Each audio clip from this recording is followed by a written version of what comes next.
Ang resulta sa laban ni Casimero ating tunghayan, kabady. Bago ang lahat ay pakisuportahan ang page na aking pinamagatang Sports Update at pakihit ang subscribe at bell button para lagi kang updated, kabady. Maraming salamat.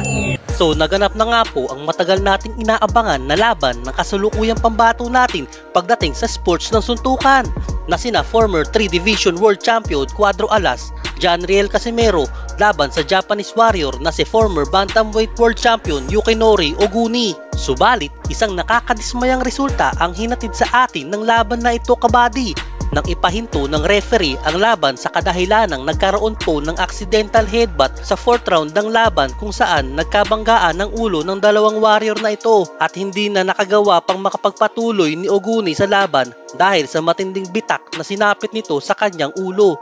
Kaya nauwi po sa draw ang resulta ng bakbakan at wala pong idineklarang panalo. Gayunpaman, madami ang nagulat sa performance na pinakita ni Casimero sa unang round na may muntikan ng kainin ng buhay ang Japanese fighter, pero madami din ang bumilib kay Oguni dahil kinaya nito ang mga naglalakasang suntok ng ating pambato.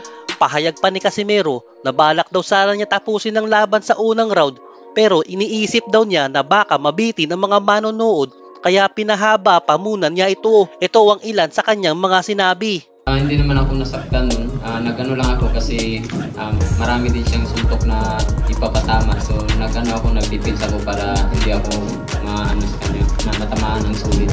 Pero alam ko naman kayang-kaya ko yung suntok niya.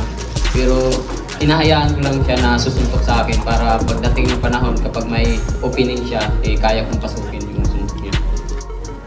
Respeto naman din ako sa kanya kasi isa din siyang champion, ex-champion. So alam ko may kakayahan siya na manalo sa laban namin, pero hindi ko hayaan na manalo siya. Kaya yun, hinahayaan ko lang na susuntok siya sa akin, pero nag-advance ako sa counter punch. First round pa lang, ako na gusto kong tapusin siya, pero naano ako sa mga tao kasi sobrang daming mga tao nanonood, so baka mabitin na naman yung mga manonood. So gusto ko papaano ko muna yung laban para ma-expose yung laban. So painitin! Ma-incite yung mga tao manonood.